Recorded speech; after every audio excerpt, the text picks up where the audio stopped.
As you're deciding on your next PC, it might be surprising to find out you'll need to consider graphics. That's because graphics aren't just for gamers. The part of the computer that handles graphics is known as the Graphics Processing Unit, or GPU. A GPU is sometimes called a video or graphics card, so if you hear that, they're essentially talking about the same thing. The GPU helps with things like graphics, effects, and video.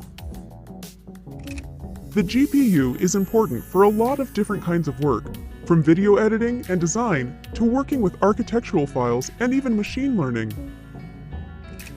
GPUs come in two types, integrated and discrete. Integrated GPUs are built into the motherboard with the CPU.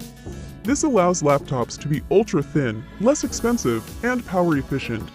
They'll work well for some gaming, light video editing, or working with photos. These are great for most people. Discrete GPUs are their own separate part and plugged into the motherboard. They are larger and consume more power, but they help the computer run intense graphics, effects, and video.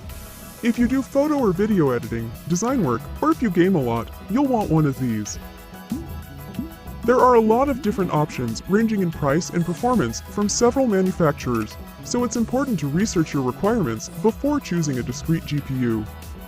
You can usually find information about specific app or game requirements at the developer's website. Hope that helps.